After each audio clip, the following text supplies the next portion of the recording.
Running ads without a real backend system is like fishing without a net.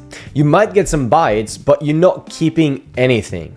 If you're spending money on paid ads and still not booking consistent listing appointments, this video is going to show you exactly why. And more importantly, how to fix it using AI plus a value first funnel. Because it's not just about generating leads, it's about what happens after they come in. Let me introduce you to our ANC method, the three-part system that has helped over 400 agents across the US and Canada consistently get more listings. Let's dive in. Awesome, so 3 things. A and C, attract, nurture, convert. That's the way how the value first listing acquisition process works. Attraction, how do we get leads? Nurture, how do we get those leads to having a conversation with us or with the agent in this case?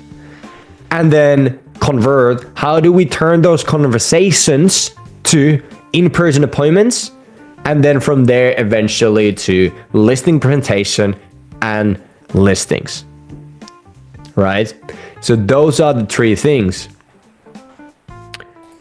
Now, running you guys through the attraction here. This is what it looks like. We have the seller attraction ads, that we run right now on Instagram and Facebook. Those are the platforms that we run them in. We are using, I don't know if you guys can see this, so I'll just read it. We're using different type of ads, street by street evaluation type of ads, price update type of angles, etc. And then the secret sauce there is what we have in most of the campaigns is the hyper-local targeting. So instead of needing to use the 50-mile radius in all of the campaigns, Grigore has found a way how to use these ads that we have without the 50-mile radius if we really want/need to.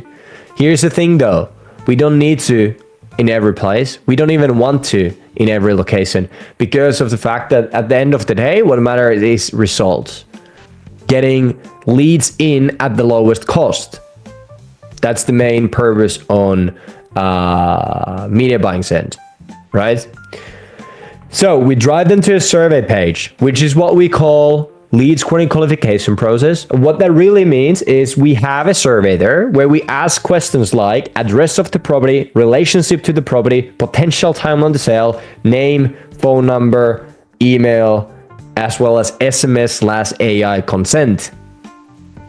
Right? And from there, once they submit, they will be directed to a booking page. That is a phone consultation booking page where they can book a appointment or phone consultation with the agent. If it gets booked, there's all the reminders, confirmations, all that stuff, and they will be directed to a thank you page. Now, only about 10% on average are booking from that page. So 90% of the leads are not booking from that page. However, if they do book, they will be in that case, with that lead, we need to straight up go to the convert section because then the nurture section is already done and the phone consultation is already booked. So everything in this process is tailored towards one goal, getting more listings. And in order to get more listings, we need to have more conversations with homeowners.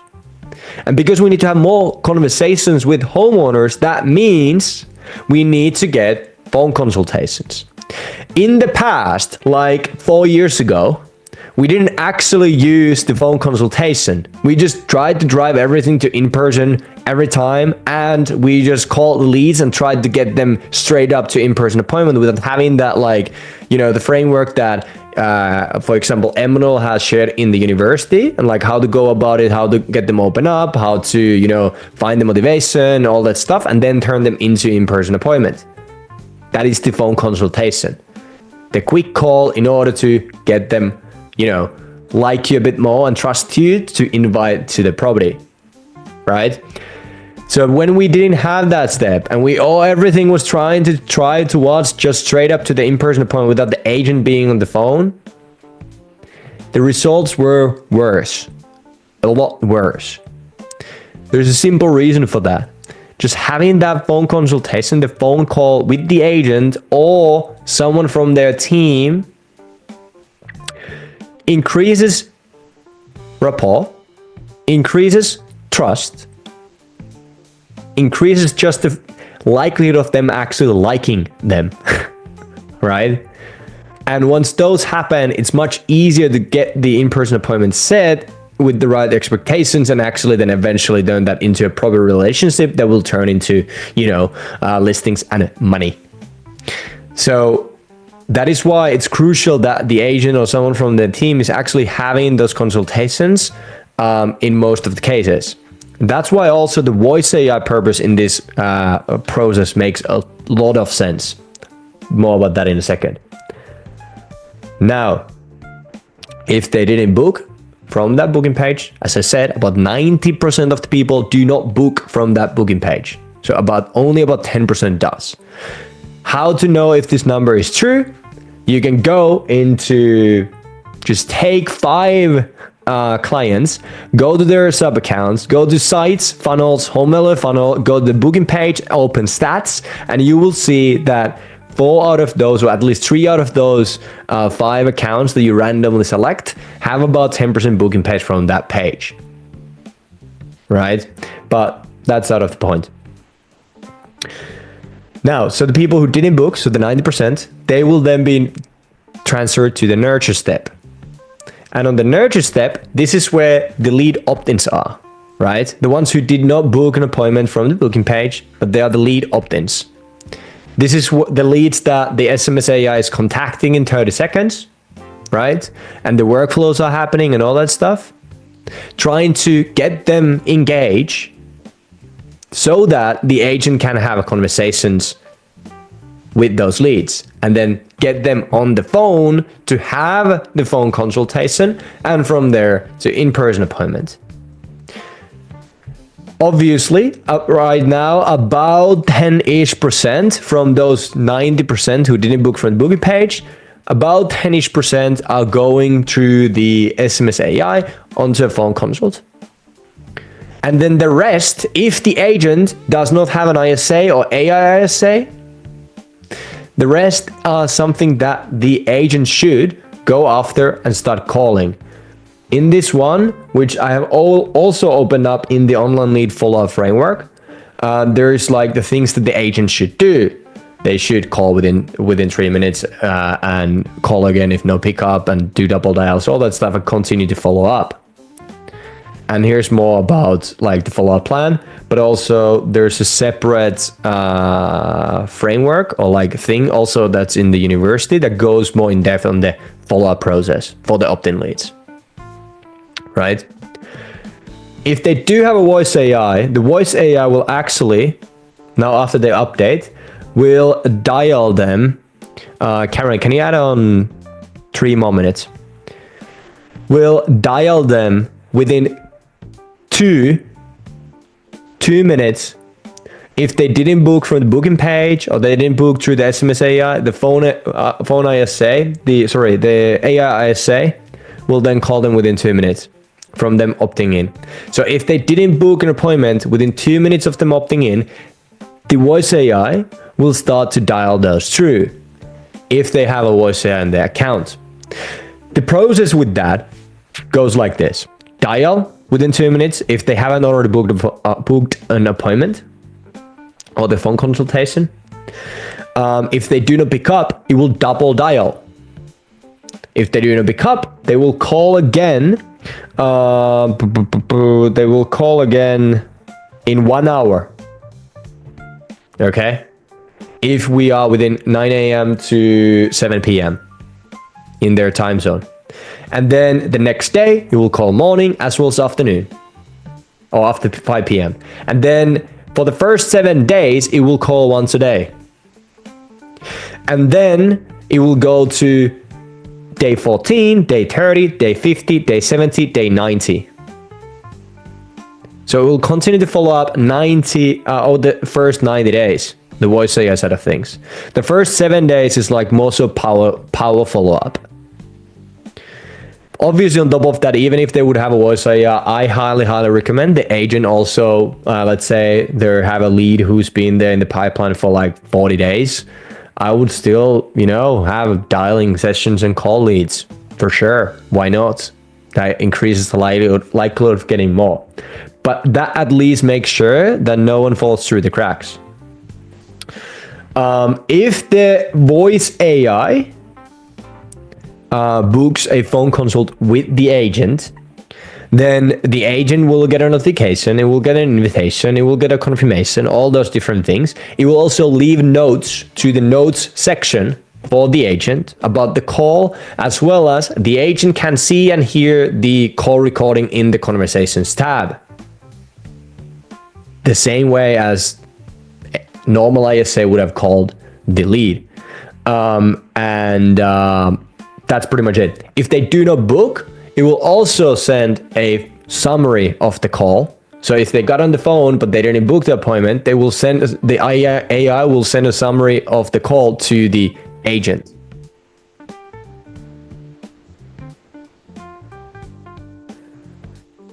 So in like 23 seconds on my end.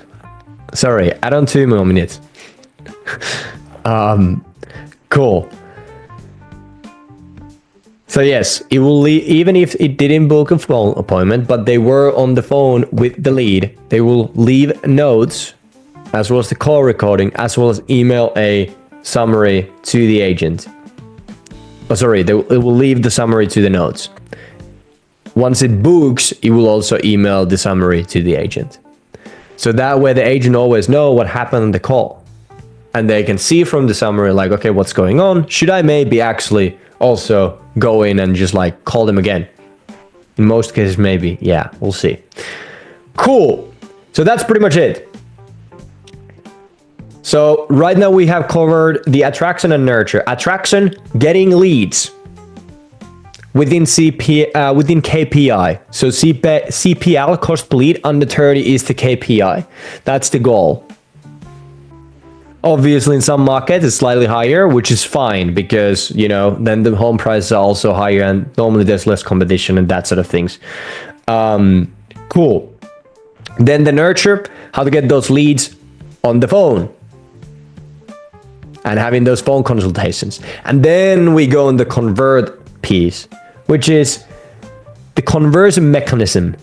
That is the 7-minute phone consultation. The reason why I have named it as a 7-minute phone consultation is because, to be honest, it doesn't need to take more than 7 minutes on the phone to actually convert someone to in-person appointment if done right.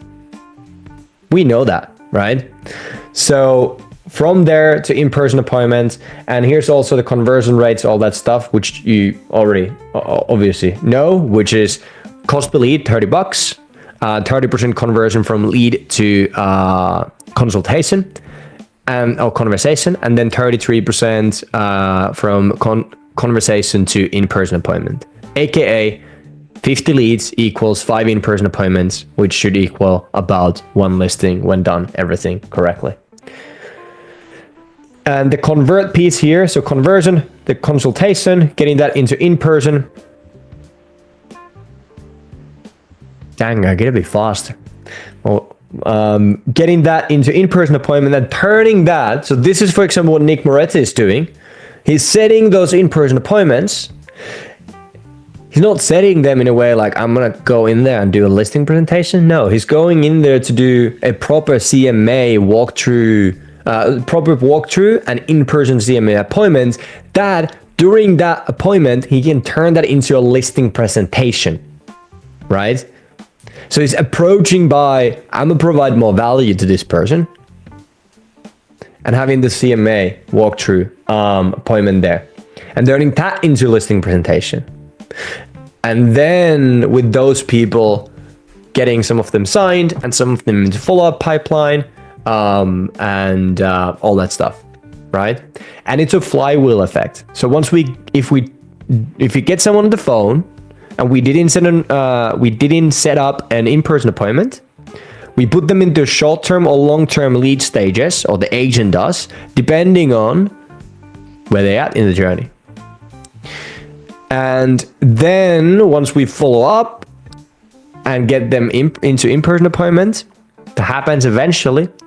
Then at the in-person appointment, we either do the listing presentation or we don't. If we don't, there's probably a reason why, either short-term or long-term, etc., etc. And we either set up a follow-up meeting or we get them into a long-term pipeline, the agent gets, and then we continue follow-up, provide value, build a relationship, and then eventually we set up a follow-up meeting. And then the follow-up meeting should technically go into a listing presentation pretty much right away. And if we are doing the listing presentation, did we sign or did we not sign the papers? I'm simplifying this a lot, right? If we didn't, okay, we get them back to our follow-up pipeline. How can we provide more value? How can we keep them, us on top of mind of them? And, build a relationship. And then eventually we sign the property and we sell the property, right? We sign the listing and then we sell the property. So the common theme here is like, if I did not set an in-person appointment, there's a reason why. I'll figure it out. I identify that. And then based on that, I'll either put them in the long-term or short-term stages. And based on that, I also create tasks for myself as an agent to follow up depending on where they're at in the journey. Once I get the in-person appointment set, if I did listing presentation, love it. If I didn't, I'll go back and put them into long-term or short-term follow-up stages. And I figure out, what should I do? How can I provide more value? How can I build the relationship so that once they are ready for the listing presentation, I will be the one who does that. Once I have the listing presentation with them, did I sign? Did I not? If I didn't, I'll go back into and put them into lead long-term or short-term follow-up stage and I'll figure out how can I provide more value? How can I build up the relationship? And once I eventually sign it, then I sign it. So it's all about value first. So in the actual ads, we have value first ads. We have lead screening process. So we know who we're talking to, we know who's going in there. We're getting them onto conversations with us where we can provide more value by asking the right questions at the right time, the right tone.